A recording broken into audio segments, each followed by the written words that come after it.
প্রতিষ্ঠিত হওয়ার পর থেকে ইসলামী শিক্ষার এক পুনর্জাগরণ সৃষ্টি হয়। তারা এখন চক্রান্ত করতেছে এই দারুল উলুম দেওবন্দকে যে কোনো উপায়ে বন্ধ করা যায়। কিন্তু আমরা মুসলমান, আমাদের শরীরে এক বিন্দু রক্ত থাকা পর্যন্ত আমরা দারুল উলুম দেওবন্দকে বন্ধ করে দিতে পারি না। আসসালামু আলাইকুম ওয়া রাহমাতুল্লাহি ওয়া বারাকাতুহু। ইন্নাল হামদালিল্লাহ নাহমাদুহু ওয়া নুসাল্লি আলা রাসূলিল কারীম। আম্মা বা'দ। তাকাব্বালাল্লাহু মিন্না ওয়া মিনকুম। আজ পবিত্র জিলহজ মাসে দ্বিতীয় শুক্রবার 11 তারিখ, ঈদুল আজহার দ্বিতীয় দিন।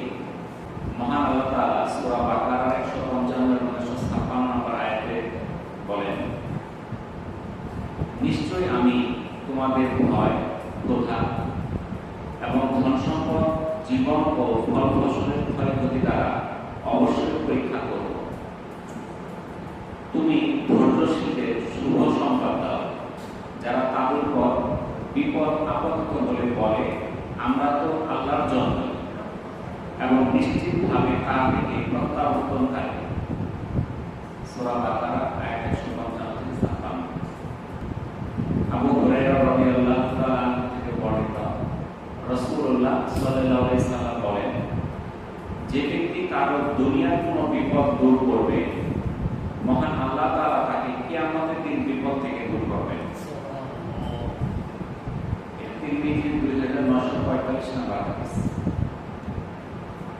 রাসূল সাল্লাল্লাহু আলাইহি সাল্লাম বলেছেন, মুমিনদের উদাহরণ তাদের পারস্পরিক ভালোবাসা, দয়াদ্রতা ও সহানুভূতির দিক থেকে একটি মানব দেহের মতো। যখন তার একটি অঙ্গ আক্রান্ত হয়, তখন তার সমস্ত দেহ ডেকে আনে তাপ এবং অনিদ্রা। সহিহ মুসলিমের 6480 নম্বর হাদিস। তাহলে এই হাদিসটা অত্যন্ত একটা গুরুত্বপূর্ণ হাদিস। আমাদের শরীরে যদি কোনো ব্যথা হয়, কোনো অংশ ক্ষতিগ্রস্ত হয়, দুর্ঘটনায় পতিত হয়,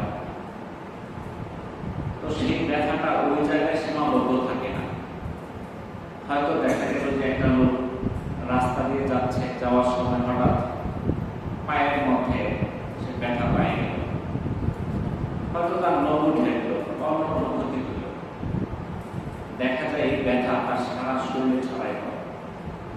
এই ব্যথার কারণে তার জ্বর এসে পড়ে, তার কষ্ট অনুভূতি হয়। ব্যথাটা কোথায়? পায়ে।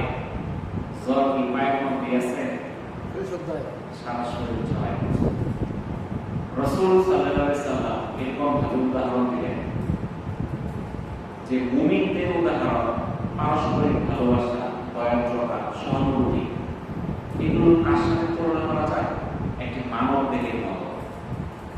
একটি মানব দেহের কোনো অঙ্গটা যদি আক্রান্ত হয়, তাহলে তার সারা শরীরের মধ্যেই তাপ, অনিদ্রা এগুলো আসে। তাহলে তার পায়ের ব্যথা, তার জ্বর এসে পড়ে। এই পায়ের ব্যথার কারণে সে সহ্য করতে পারতেছে না, তার ঘুম চলে গেছে, ঘুম আসতেছে না। তাহলে কি ব্যথাটা পায়ের মধ্যে নাই, সারা শরীরে ছড়ায় পড়ে। কিন্তু দেখেন, আজকে আমরা নিজেদেরকে মুমিন, মুসলমান দাবি করি, কিন্তু আজকে দেখা যাচ্ছে বিশ্বের বিভিন্ন দেশে মুসলিমরা নির্যাতিত হচ্ছে, কিন্তু মুসলিম বিশ্ব তাদের পাশে নেই। এমনকি দেখা যাচ্ছে যারা মুসলমানদের নির্যাতন করতেছে তাদের পাশে আছে। যেমন আমাদের পার্শ্ববর্তী দেশ ইন্ডিয়া, তারা তাদের ফাদারল্যান্ড হলো ইসরায়েল, এটা তাদের কথা। তাদের মাতৃভূমি হলো ইন্ডিয়া, আর ফাদারল্যান্ড মাতৃভূমি মানে মাদারল্যান্ড, তাই না? মাদারল্যান্ড হলো ইন্ডিয়া, ফাদারল্যান্ড হলো ইসরায়েল, আর সেকেন্ড হোম হলো আমিরাত, আরব আমিরাত। এটা তাদের দেশের প্রধানমন্ত্রীর কথা। তাহলে সে কি এমনি এমনি সেকেন্ড হোম বানাই ফেললো আমিরাতকে? কেন বানাইছে? কারণ তাদের মতের সঙ্গে তার মত মিল আছে। আজকে দেখেন ইসরায়েল যেভাবে মুসলমানদের উপর অত্যাচার নিপীড়ন চালাইতেছে, ওই একই রকম ভাবে ইন্ডিয়ারা অত্যাচার নিপীড়ন চালানোর জন্য চেষ্টা করতেছে, যার জন্য তাদের সঙ্গে তাদের সম্পর্ক। এই ইসরায়েল যে মুসলমানদের উপর অত্যাচার করতেছে, অত্যাচার করার জন্য ইসরায়েলকে টাকা পয়সা সাপোর্ট দিতেছে কারা? আরব আমিরাত। ওই একইভাবে ইন্ডিয়াও চাচ্ছে আমিরাত আমার সঙ্গে সেই সম্পর্ক করুক, এর জন্য তাদের থেকে। কিন্তু আল্লাহ রাসূলের হাদিস অনুযায়ী প্রয়োজন ছিল কি? মুসলমান দেশ একজন, সারা পৃথিবীর একজন মুসলমান যদি আক্রান্ত হয়, সেই কষ্টটা সমগ্র মুসলিমের দেহে, মুমিনের দেহে ছড়ায় পড়ে। আজকে দেখেন ইন্ডিয়াতে মুসলমানদের উপর বিভিন্নভাবে নির্যাতন চলতেছে।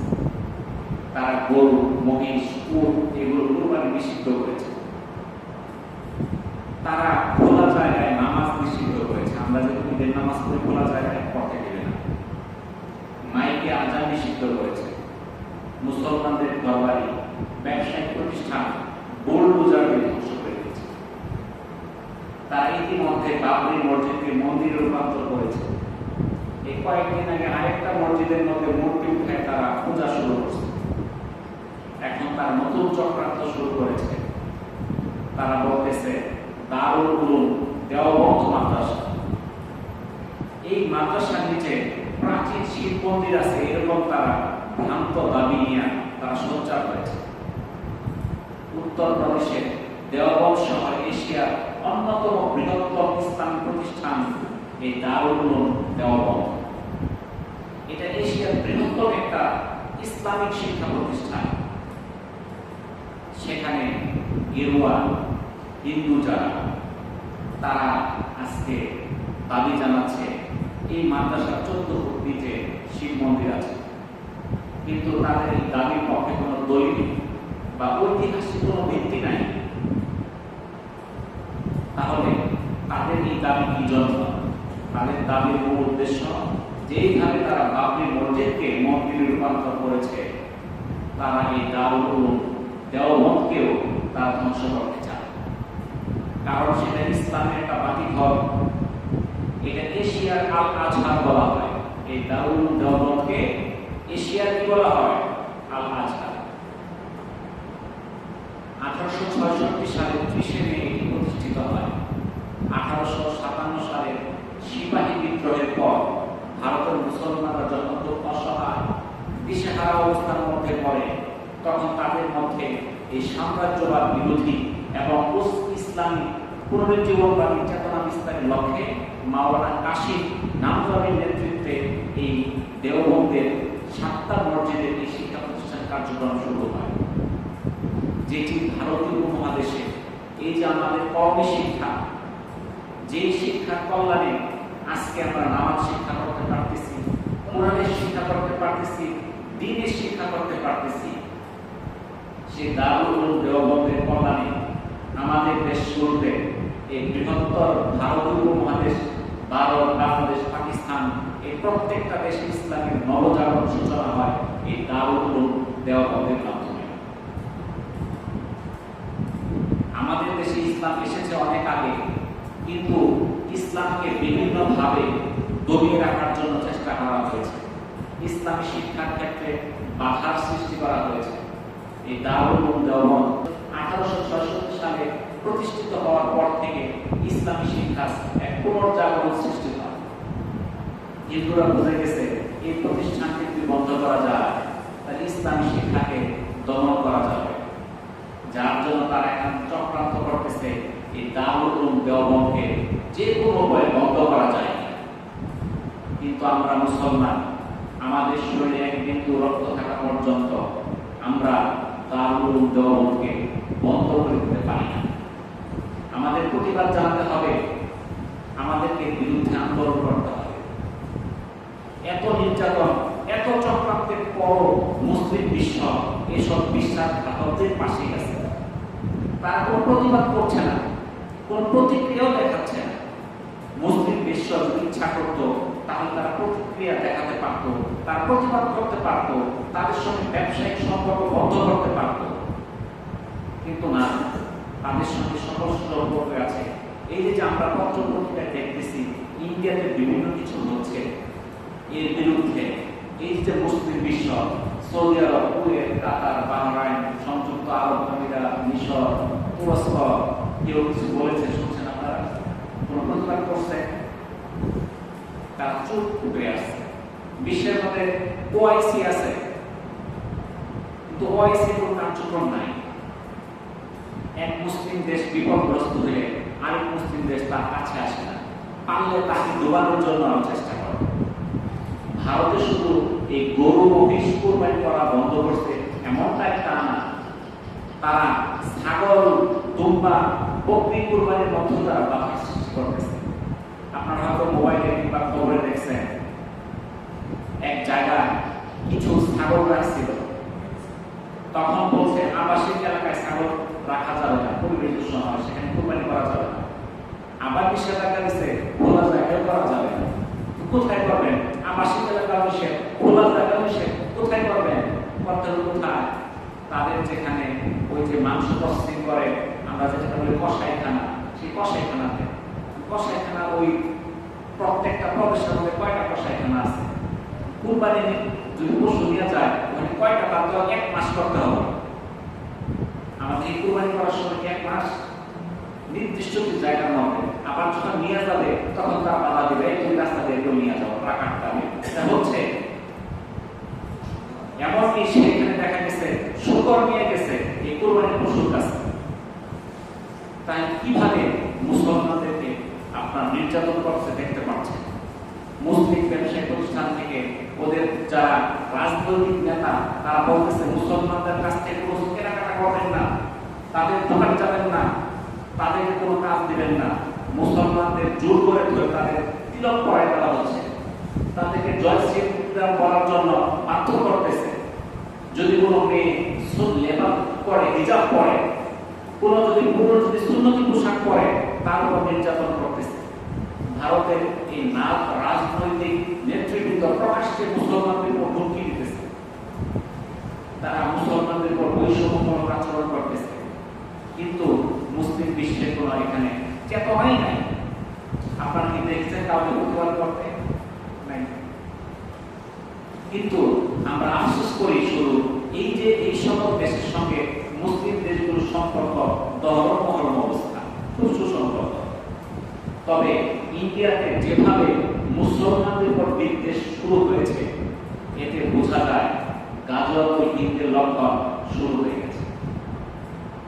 যখন মুসলমানদের পিঠ দেয়ালে থেকে যাবে, তখন মুসলমানরা কিন্তু বসে থাকবে না। তবে নিশ্চিত চূড়ান্ত বিজয় মুসলমানদের, ইনশাআল্লাহ। তো আমরা পার্শ্ববর্তী দেশে আছি, আমরা মুসলমানদের পক্ষে আমরা আমাদের যা করা সম্ভব, আমরা মুসলমানদের বিরুদ্ধে যারা কাজ করে তাদের পণ্য কেনা বেচা এগুলো আমরা বন্ধ করতে পারি। তাদের পণ্য আমরা কিনবো না, যেটা সম্ভব তাদের পণ্য অল্টারনেট পণ্য যদি পাওয়া যায় আমরা সেটা কিনব। আমরা মুসলমানদের জন্য দোয়া করব যেন আল্লাহ তাআলা তাদেরকে সেই বিপদ থেকে উদ্ধার করেন। আমাদের মুসলমানদের পক্ষে থাকতে হবে, মুসলমানদের পক্ষে কথা বলতে হবে। আজকাল মুসলমানদের পক্ষে কথা বলা কঠিন ব্যাপার। আমি এক জুমার বয়ানে ইসরায়েলের বিরুদ্ধে বয়ান দিয়েছিলাম, সেটা ইউটিউবে দিছি, সেটা ব্লক করে দিচ্ছি। আমার প্রায় 1 মাস চ্যানেল বন্ধ ছিল, পরে ওটা অটোমেটিক কাটা হয়ে গেছে, ওটা দেখা যায় না, ওটা কাটতে দেওয়া, তারপরে আবার আসছে। বুঝছেন? অর্থাৎ তাদের বিরুদ্ধে কথা বললেও আপনার কি হয়, চ্যানেল কিংবা যেটা আছে পেজ আছে ব্লক হয়ে যায়, আপনার উপর কি স্ট্রাইক দিয়ে দেয়। তারা কিন্তু তাদের কাজ করতেছে, কিন্তু আমরা আমাদের কোনো কাজ করতে পারতেছি। আমরা সবাই যদি সচেতন হই, তাহলে আমাদের পক্ষে সম্ভব কি এই মুসলমানদের পক্ষে দাঁড়ানো, যেন অমুসলিমরা মুসলমানদের উপর জালি ছাঁটাই করতে না পারে। এখনই সময়, কারণ মধ্যপ্রাচ্যে আপনারা দেখতেছেন যে ইরান যুদ্ধের এই শুরু হওয়ার পর থেকে এখন ওইখানে একটা বিভাজন শুরু হয়ে গেছে। আগে যেভাবে মধ্যপ্রাচ্যের দেশগুলা আমেরিকার পায়ে মানে সেজদা দেওয়ার মতো অবস্থা হয়ে গেছিল, সেখান থেকে বের হওয়ার একটা প্রক্রিয়া শুরু হয়েছে। যদি বের হতে পারে তাহলে ইসলাম মুসলমানরা মাথা উঁচা করে দাঁড়াতে পারবে। আর যদি কারো কথায় উঠতে হয় আর বসতে হয় ইহুদি নাসারাদের কথায়, তাহলে সেই জাতি কখনো বিশ্বের মধ্যে মাথা উঁচু করে দাঁড়াতে পারবে না। ইসলাম এমন এক জাতি যারা সারা অর্ধ বিশ্বকে শাসন করেছে ন্যায় নীতির দ্বারা, কাউকে বলে নাই একমাত্র আল্লাহ ছাড়া। তারা শুধু নবী স্বীকার করেছে আল্লাহর কাছে, আর কারো কাছে না। কিন্তু আজকে আমাদের বিভিন্ন প্রভু হয়ে গেছে, তাদের কথায় উঠতে হয়, বসতে হয়।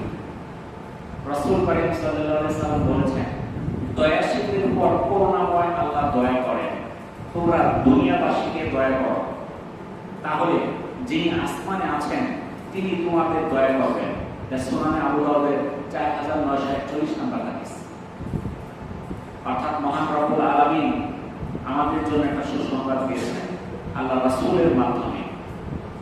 আল্লাহ রাসূল বলেন, তোমরা দুনিয়াবাসীকে দয়া করো। যদি দুনিয়াবাসীকে দয়া করো তাহলে তোমাদেরকে দয়া করবেন কে? যিনি আসমানে আছেন, আরশে আজিমে আছেন, মহান রব্বুল আলামিন। এই জন্য আমরা কি করব? দুনিয়াবাসীর উপর কি করব? দয়া করব। যখন প্রথম ওহী নাযিল হয় তখন আল্লাহ রাসূল সাল্লাল্লাহু আলাইহি সাল্লাম তিনি ভয়ে খুব কাঁপতেছিলেন। নবী করিম সাল্লাল্লাহু আলাইহি সাল্লাম তিনি নিজের ব্যাপারে শঙ্কা বোধ করছিলেন।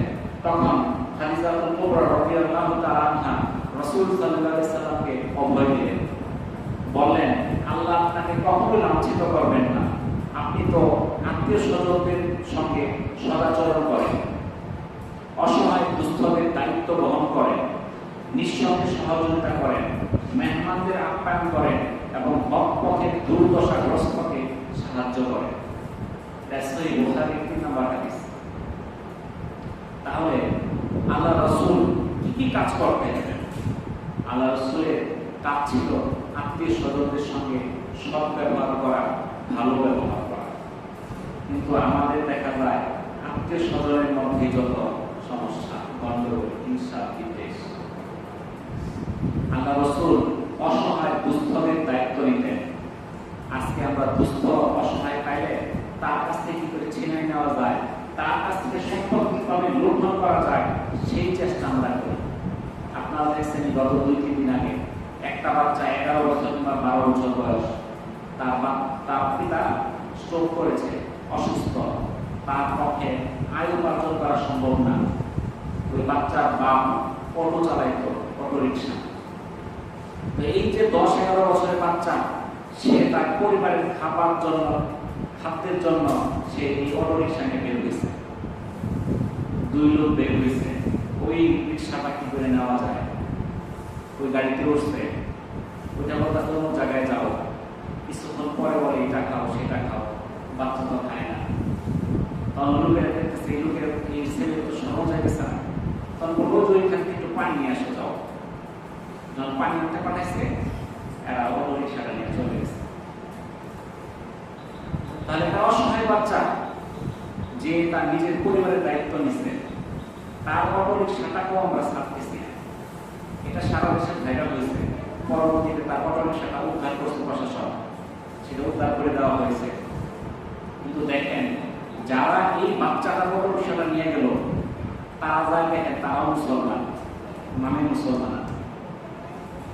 একজন প্রকৃত মুসলমান এই কাজ করতে পারেনি। এরকম ভাবে আমরা যে কত কাজ করতেছি, আমরা দুর্দশাগ্রস্ত পাইলেই আমরা সুযোগ নেওয়ার চেষ্টা করি। আমাদের দোকান পাটে যদি একটু বোকা লোক আসে, চালাক কম, তো এর কাছে কিছু করে দাও, যাতে 5 টাকা 25 টাকা বিক্রি করা যায়। কারণ এরকম 2 নাম্বার জিনিস দিয়ে দাও, ফল খেতে গেছে পচা ফল দিয়ে দাও, তাকে যত ঠকানো যায়। অর্থাৎ আমরা দুর্দশাগ্রস্তকে সাহায্য করার পরিবর্তে আমরা তাকে ঠকানোর চেষ্টায় আমরা নত আছি। আল্লাহ রাসূল সাল্লাল্লাহু আলাইহি সাল্লাম নিঃস্বার্থ সহযোগিতা করতেন, মেহমানদের আপ্যায়ন করতেন। আমরা মেহমান আসলে মন খারাপ করে দিই, মন বেজার হয়ে যায় মেহমান আসলে, ঠিক না? আগের যুগে আমরা দেখছি, আপনারাও দেখছেন, প্রতি কিছুদিন পর পরে মেহমানরা আসতে, শীতকালে আসতে, ধান কাটলে আসতে, ঈদের সময় আসতে। এখন আগের মতো মেহমান আসেন। আগে মেহমান এসে 5 দিন 7 দিনের পর থাকছে, এখন মেহমান আসে সকালে এসে দুপুরে চলে যায়, রাত্র হইতে দেয় না। অর্থাৎ আমরা মেহমান আসলে সন্তুষ্ট হই না। যে আল্লাহ সবচেয়ে খুশি যখন হন তখন আল্লাহ তাআলা কি করেন? তখন বলা হলো যে তখন আল্লাহ তাআলা বৃষ্টি দেন, যদি এর চেয়ে বেশি খুশি হয় তখন আল্লাহ তাআলা আত্মীয় পাঠায়, মেহমান পাঠায়। এর চেয়ে খুশি হলে তার ঘরে কর্ণ সন্তান দেয়। কিন্তু এগুলো হলে আমাদের মন খারাপ হয়ে যায়। মহান রব্বুল আলামিন সূরা বাকারার 148 নম্বর আয়াতে বলেন, তোমরা সৎ কাজে প্রতিযোগিতামূলক ভাবে এগিয়ে যাও। কোন কাজে? সৎ কাজে প্রতিযোগিতামূলক ভাবে এগিয়ে যাও। এটা আল্লাহ তাআলা নির্দেশ পবিত্র কোরআনে বলেছেন। কিন্তু আমরা সৎ কাজে প্রতিযোগিতা করি না। প্রতিযোগিতা করি কিসের মধ্যে? অসৎ কাজে। উদাহরণ দিই, আপনার প্রতিবেশীরা কিনে কিনছে 32 ইঞ্চি, আপনার বাড়িতে কবো 36 ইঞ্চি কিনে লাগবে, কষ্টে বড় কিনে লাগবে, তাই না? ওর বাড়িতে একটা খাট বানাইছে 50,000, আমরা একটু বানাইলাম 60,000 দিয়ে। প্রতিযোগিতা হলো দুনিয়াবি কাজে। কিন্তু যদি বলে যে আপনার প্রতিবেশী 4 দরা দাম দিচ্ছে, আমি 6 দরা দিব, মানে এটা চলতো না, ওকে 2 দরা দিচ্ছে, তখন দেখবেন টাকা কম দিচ্ছে আর 2টা ভাই করবে। এটা সত্য না মিথ্যা বলেন তো দেখি? আমরা কালেকশন শুরু করলে অমুকে তো দেয় না, এটা শয়তানের ওয়াসওয়াসা। অমুকে দেয় না, অমুকের বিষয়, আমি অমুকের কথা বলবো কেন? আমি দেখবো কে বেশি দেয়, আমি দেখবো কারা দিচ্ছে 1 মণ, আমি তার চেয়ে বেশি দিব। আর শয়তান আপনাকে দেখাইতেছে অমুক কিন্তু ধান দিচ্ছে না। এটা হয় কিনা বলেন? এই মসজিদ, মাদ্রাসা, আল্লাহর ঘর, ফকির মিসকিন, এতিম, অসহায়, এদেরকে সাহায্য করা ভাগ্যের ব্যাপার। যারা এখানে দান করতে পারলো তারা লাভবান হইল। আর যারা হলো যে আকপাল বলে না, এরা এই সকল জায়গায় দান করতে পারবে না, এদেরকে শয়তান ওয়াসওয়াসা দিবে। কিন্তু আমাদের কাজ হলো কি? ভালো কাজে, সৎ কাজে প্রতিযোগিতা করা। আল্লাহ তাআলা আরো ইরশাদ করেন, যারা আল্লাহর রাস্তায় স্বীয় ধন সম্পদ ব্যয় করে তাদের উদাহরণ একটি বীজের মতো, যা থেকে 7টি শীষ জন্মায়, প্রত্যেকটি শীষে 100 করে দানা থাকে। আল্লাহ অতি দানশীল সর্বজ্ঞ। যারা স্বীয় ধন সম্পদ আল্লাহর রাস্তায় ব্যয় করে, এরপর ব্যয় করার পর সে কোনো গ্রহের কথা প্রকাশ করে না এবং কষ্টও দেয় না, তাদের জন্য তাদের পালনকর্তার নিকট রয়েছে পুরস্কার এবং তাদের কোনো আশঙ্কা নেই, তারা চিন্তিতও হবে না। এটা সূরা বাকারা 261 এবং 262 নম্বর আয়াতের অর্থ। তো আল্লাহ তাআলা যে কোরআনে যে কথাগুলো বলে দিয়েছেন আমরা পড়তে পারি না, আমরা খুবই ব্যস্ত লোক, আমাদের এত ব্যস্ততা, কোরআন পড়ার সময় নাই, কোন রকম পড়লে অর্থ পড়ার সময় নেই, বোঝার সময় নেই, কি লিখছে। কেউ তো আমরা পড়ি শুধু আরবি পড়ি, এর মধ্যে কি যে অর্থটা বোঝার চেষ্টা করি। আমাদের আরবি পড়তে হবে, অর্থটা বুঝতে হবে, তাহলে বুঝতে পারবো আল্লাহ আমাকে কি নির্দেশ দিচ্ছে। আল্লাহ তাআলা বলে দিল যে আল্লাহর রাস্তায় ধন সম্পদ ব্যয় করা কিসের মতো? বীজের মতো। আমরা যখন ধান লাগাই, একটা ধান লাগাইলে শীষ বের হয় না পুরা। এখানে আল্লাহ তাআলা পবিত্র বলেছেন যে একটা ধানের একটা বীজ থেকে কয়টা শীষ হয়? 7টা। প্রতিটা শীষে 100 করে দাম। কত হলো? 700। ধান লাগানো হলো 100, হলো কয়টা? 700। এরকম একটা উদাহরণ দেওয়া হয়েছে, কম বেশি হয়, তাই না? কিন্তু এখানটা সবের মর্যাদা দেওয়া হয়েছে এরকম, একে কত? 700। যারা আল্লাহর রাস্তায় ধন সম্পদ ব্যয় করে তারা অনুগ্রহের কথা প্রকাশ করে না, অর্থাৎ যে দান করতে প্রকাশ করে না। কিন্তু আমরা দিয়ে গেলাম প্রসিদ্ধ হয়েছে, 1000 টাকা দিয়েছি, 2000 দিয়েছি, চাপ খাইতেছি, কইতেছি, ঠিক আছে? এরকম তো আমরা মনে করি, এখানে যদি 100 সামনে শুনে দিতেছি, তাদের মনে একটু কষ্ট পায় না? তাহলে এইভাবে প্রকাশ করা, কাউকে কষ্ট দেওয়া, এটা উচিত না, এটা করা যাবে না। যারা এসব করবে না, দান করবে আল্লাহর রাস্তায়, তাদের জন্য রয়েছে আল্লাহ তাআলার কাছে পুরস্কার। তাদের কোনো আশঙ্কা নাই, তারা মৃত্যুর পর পরবর্তীতে তারা কখনো চিন্তিত হবে না।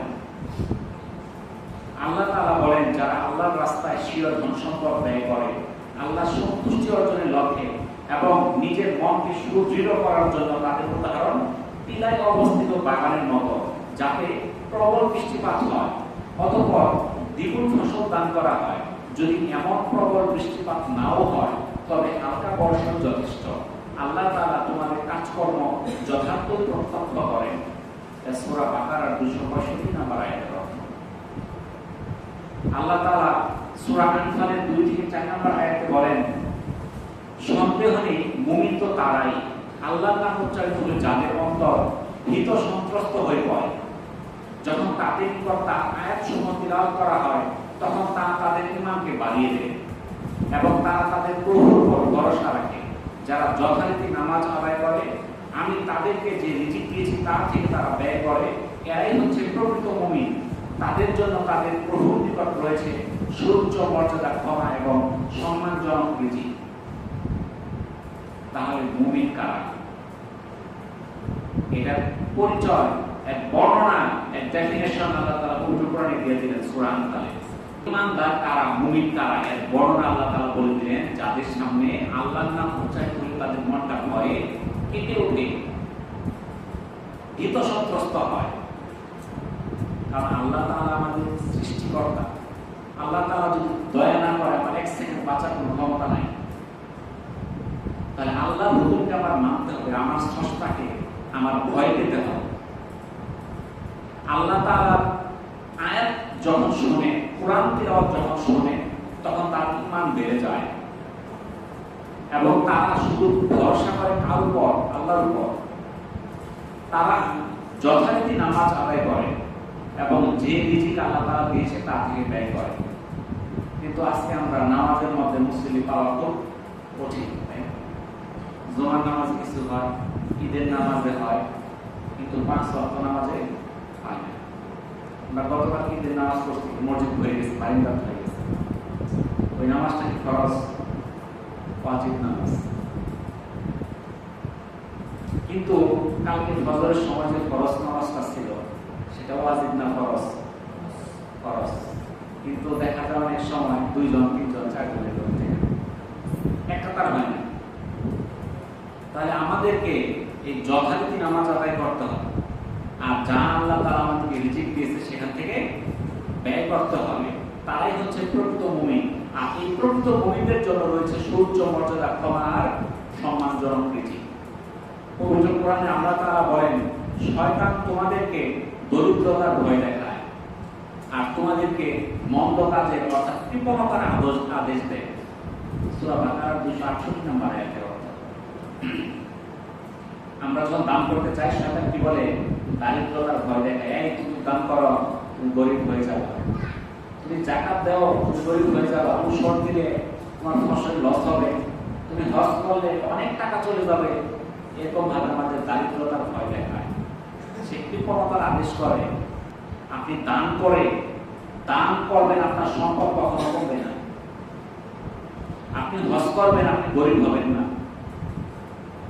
বাংলাদেশের মধ্যে অনেক ফকির আছে, আপনি পাবেন। অনেক মিসকিন আছে যারা ব্যবসায়ী ছিল, বড় লোক ছিল, কোনো কারণে সে ব্যবসায় ক্ষতিগ্রস্ত হয়ে পথে ভিখারি হয়ে গেছে। এরকম লোক আছে, কিন্তু খুঁজে পাওয়া যায়। কিন্তু হজ করে আসছে, সে গরিব হয়ে ভিক্ষা করতেছে, এরকম লোক সারা বাংলাদেশে খুঁজে দেখে আসবে না, পাবেন না। যে হজ করছে সে কখনো গরিব হবে না। আল্লাহ রাসূল বলছে যে হজ আর উমরা করে, আল্লাহ তাআলা তার থেকে 2টা জিনিস ধ্বংস করে দেয়। একটা হলো পাপ, আর হলো দারিদ্রতা। তার পাপগুলো শেষ হয়ে যাবে এই হজের বিনিময়ে, উমরার বিনিময়ে। 2 নাম্বার, তার দরিদ্রতা শেষ হয়ে যাবে। কিন্তু আজকে আমরা বলি, আল্লাহ একবার হজ করে চলে 70 টাকা দরকার, 2-3 কাঠা জমি বিক্রি করতে হবে, সম্ভব নাকি? তো আমরা খাবো কি করে? এটা কার কথা? শয়তানের কথা। শয়তান আদেশ দেয়, তুমি কোন হও। হযরত সালেম রাদিয়াল্লাহু তাআলা থেকে বর্ণিত, রাসূল করিম সাল্লাল্লাহু আলাইহি সাল্লাম বলেন, শুধুমাত্র 2 জন লোকের উপর ঈর্ষা করা যায়। একজন হলেন সেই ব্যক্তি যাকে আল্লাহ তাআলা দুনিয়ায় কোরআনের জ্ঞান দিয়েছেন আর সে দিনরাত তা চর্চা করে। অপরজন হলো যাকে আল্লাহ সম্পদ দিয়েছেন আর সে দিনরাত তা মানব কল্যাণে খরচ করে। সহিহ বুখারীর হাদিস। ওই যে বললাম, আমরা প্রতিযোগিতা করি দুনিয়াদারির ক্ষেত্রে, মন্দ কাজের ক্ষেত্রে, কিন্তু আল্লাহ তাআলা, আল্লাহ রাসূল আমাদেরকে প্রতিযোগিতার আদেশ দিলেন 2 ব্যক্তির কাছে। কার সঙ্গে প্রতিযোগিতা করব, যে কারা কোরআনের জ্ঞান নিয়ে চর্চা করে, সে কতক্ষণ করে তার চেয়ে বেশি আমি করব। আরেকজন যে সম্পদশালী, সে সম্পদ দিনরাত মানুষের কাজে, মানুষের কল্যাণে সে ব্যয় করে, আমার চেষ্টা থাকবে তার চেয়ে বেশি কি করে আমি ব্যয় করব। হযরত ওমর ইবনে খাত্তাব রাদিয়াল্লাহু তাআলা থেকে বর্ণিত, রাসূল করিম সাল্লাল্লাহু আলাইহি সাল্লাম আমাদেরকে সদকার নির্দেশ দিলেন। ওমর ইবনে খাত্তাব রাদিয়াল্লাহু তাআলা বলতেছেন, আল্লাহ রাসূল সাল্লাল্লাহু আলাইহি সাল্লাম আমাদেরকে কিসের নির্দেশ দিলেন? সদকা করা। ঘটনাক্রমে সেদিন ওমর ইবনে খাত্তাব রাদিয়াল্লাহু তাআলার কাছে মালও ছিল। তিনি মনে করলেন, আজ আমি আবু বকর রাদিয়াল্লাহু তাআলার চেয়ে অগ্রগামী হব। অর্থাৎ যেহেতু আমার কাছে অনেক সম্পদ আছে, আজকে আমি এমন ভাবে দান করব আবু বকর রাদিয়াল্লাহু তাআলাকে পিছনে ফেলবে। যদিও আমি কোনোদিন দানে আবু বকর রাদিয়াল্লাহু তাআলার চেয়ে অগ্রগামী হতে পারিনি, কাজেই আমি আমার সমস্ত মালের অর্ধেক দিয়ে উপস্থিত হলাম। রাসূল সাল্লাল্লাহু আলাইহি সাল্লাম বললেন, আমাকে জিজ্ঞাসা করলেন, পরিবারের জন্য কি অবশিষ্ট রেখে এসেছ? আমি বললাম, এর সমপরিমাণ, অর্থাৎ যতটুকু নিয়ে আসছি আর ততটুকু বাড়িতে প্রায় আসছি। হযরত ওমর রাদিয়াল্লাহু তাআলা কথা বলার পর হযরত আবু বকর রাদিয়াল্লাহু তাআলা তিনি তার সমস্ত মাল নিয়ে উপস্থিত হলেন। রাসূল সাল্লাল্লাহু আলাইহি সাল্লাম তাকে জিজ্ঞাসা করলেন, পরিবারের জন্য কি রেখে এসেছ? তিনি বললেন, আল্লাহ এবং তার রাসূলই আমার জন্য যথেষ্ট। হযরত ওমর রাদিয়াল্লাহু তাআলা বললেন, আমি কখনোই কোনো বিষয়ে আপনাকে অতিক্রম করতে পারবো না। সুনানে আবু দাউদের 1058 নম্বর হাদিস। সাহাবীদের মধ্যে প্রতিযোগিতা ছিল। কিসের প্রতিযোগিতা? কার চেয়ে কত বেশি দান করা যায়। আর আমরা সিলুকা প্রতিযোগিতা, তাই না? তো যাই হোক, নামাজের সময় হয়ে গেছে। তো যে আলোচনাগুলো করলাম, আল্লাহ তাআলা আমাদেরকে আমল করার তৌফিক দান করুন। ওয়া আখিরু দাওয়ানা আলহামদুলিল্লাহি রাব্বিল আলামিন। আসসালামু আলাইকুম ওয়া রাহমাতুল্লাহি ওয়া বারাকাতুহু।